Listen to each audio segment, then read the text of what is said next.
Is this thing on? Jordan, is that you? Oh my God. God? No, it's Maggie.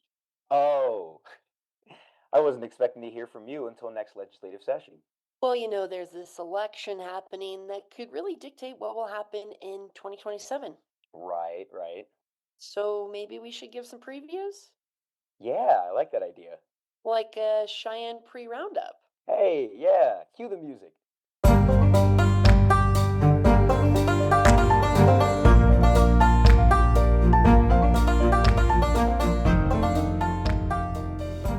This is the Cheyenne Roundup, Decision 2026, a look at the candidates vying for Wyoming's top elected positions from Wyoming Public Radio and Wildfile. I'm Jordan Uplinger with Wyoming Public Radio. And I'm Maggie Mullen with Wildfile. Wyoming's primary election is on August 18th. And even though it's not a presidential election year, this is a big election for the equality state.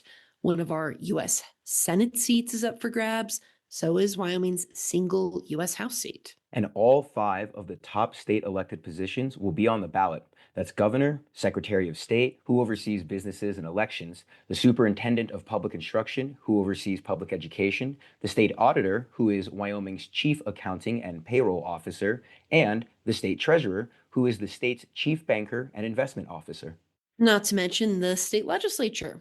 All 62 state House seats are on the ballot, and about half of the state Senate seats, too. We'll be looking at all of the contested races in this series, starting with the legislature, our state lawmakers. Quick framing note here. We're going to talk mostly about Republicans because there aren't any districts where Democrats will run against each other in the primaries. Meanwhile, third party and independent candidates won't file to run for office until mid-August. Another thing we won't know until just before the primary is how much candidates were able to fundraise. Campaign finance reports are due exactly a week before the primary. With that in mind, a big thing to watch this year is whether a certain group of Republicans can hold on to the majority they won in the state house 2 years ago. That's the Wyoming Freedom Caucus, which bills itself as the genuine conservative voice of the Republican Party. It rose to power in the state house after forming in 2020. It has championed budget cuts as well as legislation to cut residential property taxes, repeal many gun-free zones, expand a school voucher program, and require residents to provide proof of U.S. citizenship when registering to vote. There are a handful of races that will determine whether the Freedom Caucus gains or loses power. In the primary, the caucus will attempt to win control of the Senate and bolster its numbers in the House. We'll break down which races to watch. Plus, some info about how to vote. Plus that, diving in. Really quick, a little disclaimer. When we say Freedom Caucus, that includes lawmakers who are officially members of the group, as well as those who regularly vote alongside the caucus. Our newsroom has had some questions about how to tell which candidates are aligned with the Freedom Caucus or not. We've looked at how lawmakers vote, who the caucus endorsed, and then on the caucus's website, which lists a handful of their members. So we'll be watching to see if the Freedom Caucus endorses candidates again this year. By my count, if the group retains the roughly 36 votes it has come to count on in the House via members and allies, and it gains at least 6 more in the election, it will secure a supermajority in the lower chamber. That's a powerful voting bloc, big enough to overcome the 2/3 vote required to successfully introduce bills during a budget session. But we saw some pushback to their goals earlier this year when the Senate, which is comparatively a more moderate body, even though Republicans still have a supermajority, rejected steep budget cuts to the University of Wyoming and dismantling the state's primary economic development agency that the Freedom Caucus had pushed for. I want to start with a rematch that really exemplifies this fight for the balance of power we're talking about. That's a Natrona County House District. Jeanette Ward, a former lawmaker and firebrand for the caucus, will challenge Republican Representative Julie Jarvis, who took on Ward in 2024 and ousted her. More likely, we're going to see Freedom Caucus members and allies defending the seats they already have, and that includes lawmakers in positions of leadership, so heavy hitters. Like former caucus chair John Baer, He also chairs the House Appropriations Committee. This is the Budget Boss Committee, so pretty influential. Baer is running for a fourth term. Douglas Moore, an energy industry manager, is running against him. And it's the first time Baer will have a primary opponent since he first ran in 2020. And no Democrats have filed to run. So unless there's a wildly successful write-in or third-party campaign, whoever wins the primary will win the seat. Another one to watch, Representative Scott Heiner, who's the majority floor leader and a founding member of the Freedom Caucus, has a challenger in his race to continue representing a district that covers parts of Sweetwater, Lincoln, and Uintah counties. Kenneth Roberts is taking him on. Roberts is a longtime district court clerk. Here's an interesting one out of House District 58. Representative Bill Allemon, a Freedom Caucus member, is facing a challenge from Bar None's mayor, Pete Boyer. That's right. My colleague Dustin Blyzeffer reported Almond and Boyer actually used to be allies, but their relationship soured last year over a proposed nuclear microreactor manufacturing project. Boyer was open to the project, Almond wasn't.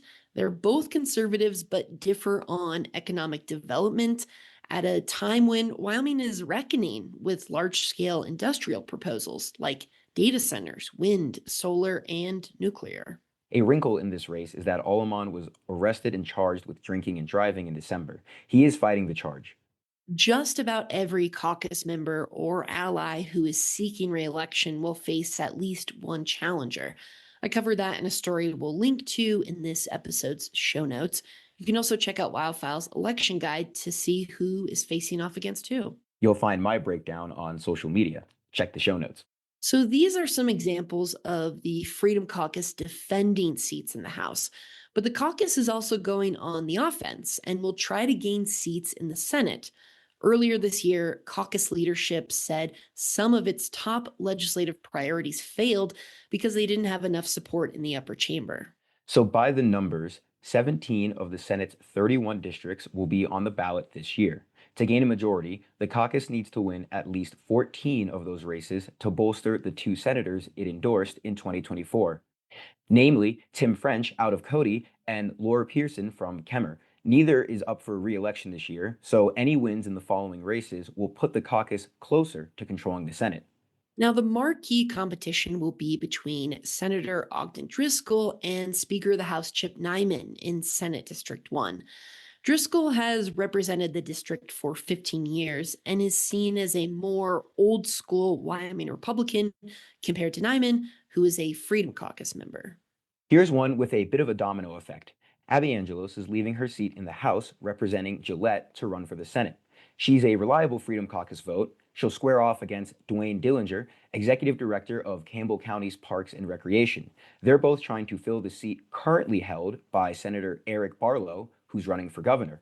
Also, Sheridan Representative Ken Pendergraft, a caucus member, is running for a Senate seat currently held by Senate President Bo Beitman, who is running for U.S. House. Pendergraft will face political newcomer Melissa Butcher, a local business owner, in the primary. There's a couple of others, but let's pivot to higher office. The Freedom Caucus's current chair, Representative Rachel Rodriguez Williams from Cody, is running for Secretary of State as Rachel Williams, no Rodriguez, while Representative Scott Smith from Lingle is running for State Treasurer. We'll have more on those statewide office races in 2 weeks. Let's end with some logistics. So the primary is on August 18th. And a reminder, Wyoming has closed primaries, meaning you can only vote for candidates of the party you're affiliated with. If you haven't registered to vote, you can do that up to and on Election Day. However, if you're already registered, you cannot change your party affiliation. Early in-person voting starts July 21st. If you'd rather vote by mail, you can do that. Contact your county clerk by phone, mail, or in person, and they'll set you up. Absentee ballots go out on July 21st for most voters. Uniformed and overseas citizens will get their ballots on July 2nd. You can return your ballot by mail or in person, but your county clerk's office must receive it no later than 7 p.m. on Election Day to be counted. Be advised you do need to bring an ID to vote. Our websites list which IDs are acceptable. So does the Secretary of State's website. You can also call your county clerk. WyoFile has a sweet election guide on its website. And if you want to vibe check the candidates, catch the forums we're hosting with the League of Women Voters. More info and video recordings on our websites. Thank you, as always, for listening to the Cheyenne Roundup, Decision 2026, preview of Wyoming's primary election races from Wyoming Public Radio and WyoFile. Make sure to like this episode and subscribe wherever you get your podcast. Editing and producing by Nikki Willett and Tennessee Watson. Special thanks to Audio Library of the West. Keep following our politics and state government reporting at wyomingpublicmedia.org and wyofile.com. Thanks for listening.